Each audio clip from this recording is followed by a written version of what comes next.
if Brock Lesnar, like much of the athletes these days, had taken up MMA a lot younger and got into a camp like, we say, AKA Winklejohn, something, yeah, something like that, would he have done better? Would he be up there with the greats of the heavyweight division? Francis is probably going to be his biggest threat, but I think if he goes in and he smokes Francis, I can't see anyone in a heavyweight that gives Ciryl Gane a problem. Like, I mean, we look at, he's 10-0 now.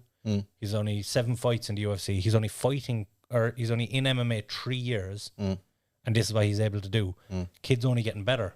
Yeah. And it's not like he's better. reached as, you could say the same thing about, we said Brock Lesnar back in the day, where he's only 3 or 4 fights in, he was already UFC champ. Yeah. But I actually, somebody only messaged me about this the last day.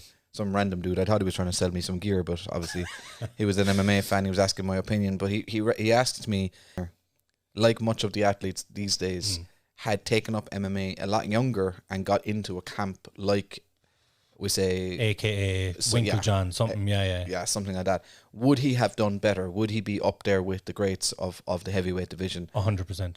I don't think so. I'll tell you why I do think so, because there's no arguments. All right, we'll put the juice to one side for a minute. He's a freak athlete. And that's, you can say the same thing about Ciryl Gane, freak athlete.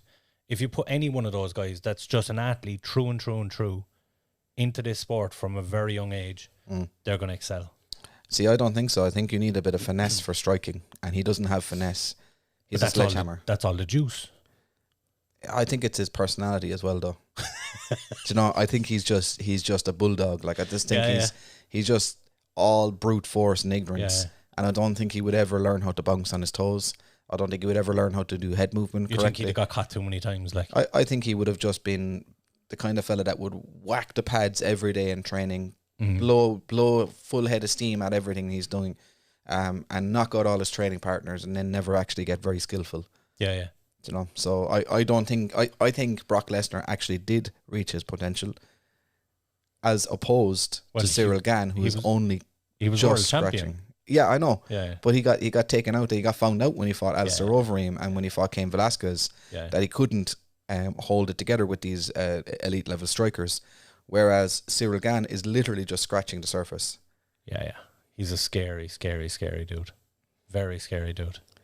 So Into Thin Air says, hotter than 2 rats fucking in a wool sock in August out here, boys. Brock is a different type of human. Yeah. That he is, to be fair. 100% he is. I still think he reached his potential, though. I don't think there was any more that Brock could achieve with his body. Yeah.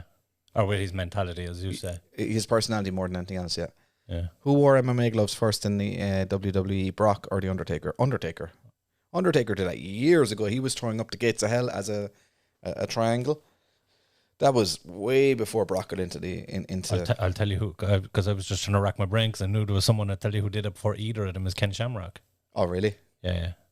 I forgot. Pretty sure about that. Into Thin Air switching between the mobile and the fucking laptop again. What are you up to, boy?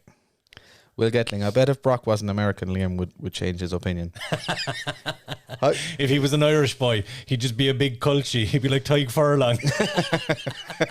Nah, he'd be in a scrum if he was Irish. Will he stop? He wouldn't be fighting at all. So suddenly I'm the anti-American guy on the podcast now. I don't know where that came from. And I'm the one that openly admitted it.